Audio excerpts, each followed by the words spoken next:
4월 15일 총선 이후 한국에서는 어떤 변화들이 일어날 수 있을까요? 정확한 예측을 하는 것은 쉽지 않은 일입니다. 사람들은 믿고 싶은 것을 믿으려는 경향이 강하죠. 정보들은 너무 많고요. 그러다 보니 본인들이 알고 있던 지식을 근거로 이 정보들을 선택하여 취합한 뒤 이론화시키고 논리화시키곤 합니다. 그럼에도 불구하고 이 말씀을 드리는 것은 남은 자들을 위해서입니다. 나라와 민족을 위해 기도하고 하자는데 정확한 방향성을 모르는 이들도 많고요. 하나님의 선하고 기쁘고 온전하신 뜻을 알긴 알지만 언론과 방송과 미디어를 통해 일정 부분 미혹된 이들도 너무나 많습니다. 하나님이 기뻐하시는 기도의 방향성으로 돌아올 수 있도록 함께 기도하기 위해서입니다. 모든 평가를 배제하고 있는 그대로의 사실과 팩트만을 가지고 세 가지를 예측해 보려 합니다. 4월 15일 총선 이후에는 새로운 제도가 나올 수 있습니다. 대표적인 것이 공수처죠. 제2야당에서는 반대합니다. 그러나 현재 여론조사가 그대로 선거에, 투표에 반영된다면 예정대로 7월에 출범할 겁니다. 그런데 공수처장은 대통령이 사실상 마음에 맞는, 입맛에 맞는 사람을 결정할 가능성이 많습니다. 물론 공수처장 추천위원회 7명이 있습니다. 이 중에 2명은 야당 몫입니다.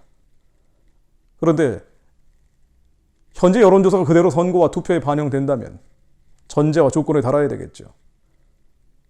여당도 교섭단체를 만들고 제2야당도 교섭단체를 만들겠지만 야당의 간판을 건 사실상의 여당이 또 하나의 교섭단체를 만들 가능성이 매우 높습니다. 연동형 비례대표제로 다들 위성정당을 만들었죠. 비례대표 정당들을 만들었습니다. 여당도 제2야당도. 그래서 여당 원내대표, 야당 원내대표 이 교섭단체가 하나씩 나오는 것 말고도 야당 간판을 건 사실상 여당도 교섭단체를 구성할 것으로 예측이 됩니다. 적어도 현재 여론조사가 그대로 선거와 투표에 반영된다면요. 그럼 공수처장 추천위원회 7명 가운데 야당 몫 2명은요. 이 중에 1명은 여당이 가져갑니다. 그럼 7명 가운데 6명은 여당 혹은 친여성향 단체에서 추천하는 인물들로 구성되고 정부에 대해서 반대하고 비판하고 지적하는 제2야당 몫은 1명이죠. 공수처가 출범되면 첫 번째 수사 대상이 윤석열 검찰총장이 될 것이라고 여당에서 공공연히 주장해 왔습니다. 공수처는 제2야당 대표 황교안 같은 사람을 수사하기 위한 것이다. 물론 검사 시절을 빗대서 얘기한 것인지 모르겠지만요. 이런 이야기들이 현실이 될 수 있죠.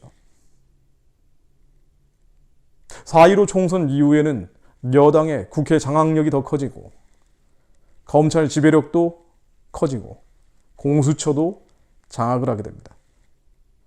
그 이후에 어떤 일들이 벌어질지는 국민 각각이 평가할 부분입니다. 잘 됐다고 보는 분들도 있겠죠. 촛불혁명을 완수할 수 있는 기회가 왔다라고 평가하는 분들도 있을 겁니다. 그렇지 않고 큰일 났다. 한국의 정체와 국체를 지킬 수 있겠는가라고 우려하는 분들도 있습니다. 평가는 여러분들의 몫입니다. 그러나 교회에 어떤 영향을 미치게 될지 그리스도인들이 진지하게 생각해 볼 부분이기도 합니다. 두 번째, 새로운 법이 나올 수 있습니다. 차별금지법이죠. 차별금지법은 이미 집권 여당이 재정 의지를 여러 차례 밝혀왔습니다. 2018년 여름에는 국무회의에서 NAP 국가인권기본계획이라는 게 통과가 됐죠.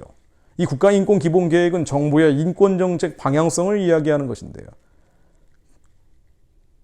가장 핵심적인 내용은 차별금지법을 제정하겠다는 것입니다. 최영애 국가인권위원회장도 3월 달에 차별금지법을 9월 구성되는 국회에서 처리돼야 된다. 연내 재정 의지를 피력했습니다. 의원 입법을 하겠다는 것이죠. 역시 평가는 국민들의 몫입니다. 차별금지법이 제정된 뒤에 어떤 일들이 벌어질지 제가 목회자들과 만나 이야기를 해봐도요. 상당수 목회자들은 여기에 대해서 비판적일 수 있지만 특히나 젊은 목회자들은 20대, 30대, 40대 너무 지나치다. 그렇게까지 비판할 필요 있느냐. 차별을 배제하기 위한 것인데 심각한 것은 아니다. 이렇게 이야기하는 분들이 정말 많습니다.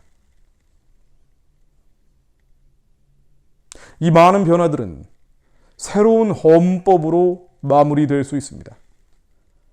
아마 국민들의 동의를 더 적극적으로 끌어내기 위해서 의원내각제나 4년 중임제 대통령 이 권력구조 개편을 일종의 정치적 미끼 상품으로 내걸 수 있죠.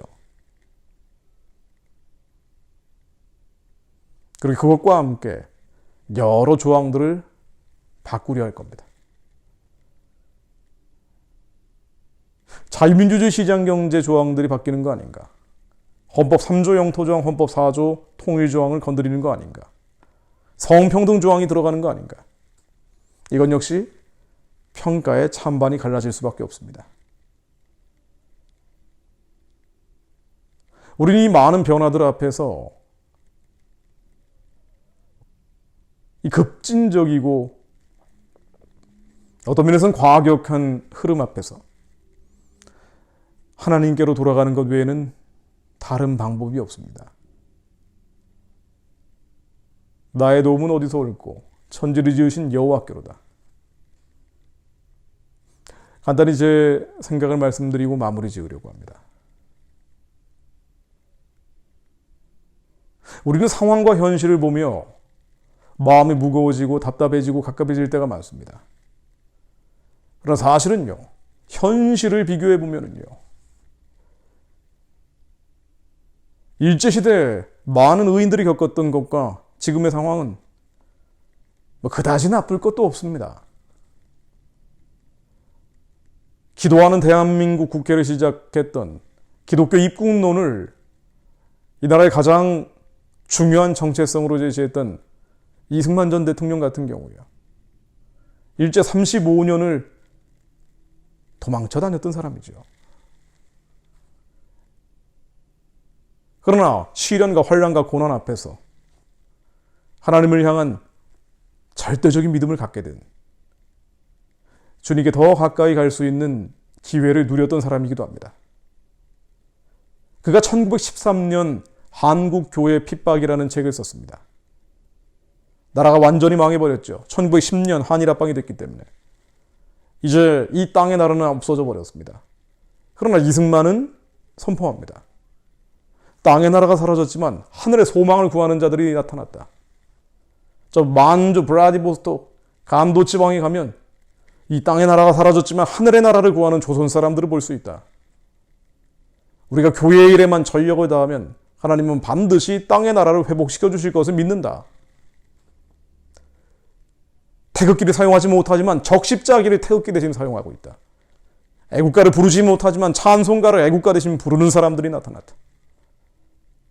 우리 땅의 나라가 없어졌다. 그러나 하늘의 것을 구하면 나머지 것들은 다 책임져 주신다는 주님의 말씀을 믿고 믿는 사람들은 군병 같으니 찬송 부르며 다니는 청년들이 나타났다.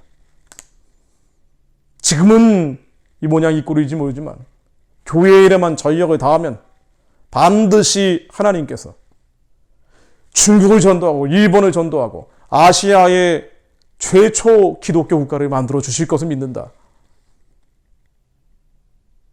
한국은 마치 동방의 예루살렘처럼 이스라엘처럼 특별한 사명을 위해 하나님이 지정하신 나라다. 동방의 이스라엘이라는 표현이요. 1913년도 이승만이 사용을 했습니다. 하나님이 이 나라를 특별히 사용하기 원하신다.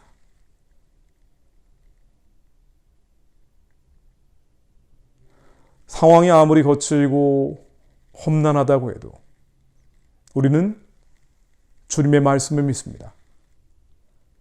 시편 121편 1절로 나의 도움은 어디서 올꼬? 천지를 지으신 여호와께로다. 우리의 도움이 여호와께 온다는 걸 믿고 하나님께서 역사하신다는 걸 믿음으로 선포한다면 하나님이 내일이라도 당장 이 모든 상황들을 뒤집으실 것입니다. 이승만 같은 이도 가장 절망적인 현실 앞에서 절대적인 믿음을 가지고 포기하지 않고 멈춤 없이 하나님의 선하시고 기쁘시고 온전하신 뜻을 이루기 위해 전진했습니다. 앞이 보이지 않는 것 같지만 그럼에도 불구하고 우리는 이 민족을 향한 하나님의 부르심이 이루어질 것을 믿고 선포해야 합니다. 하나님이 이 나라가 다시 회복되어 북한의 구원과 복음으로 통일된 제사장적 사명을 감당하게 해주실 것을 믿습니다. 저희도 멈추지 않고 기도하겠습니다. 예수 그리스도 이름으로 기도했습니다.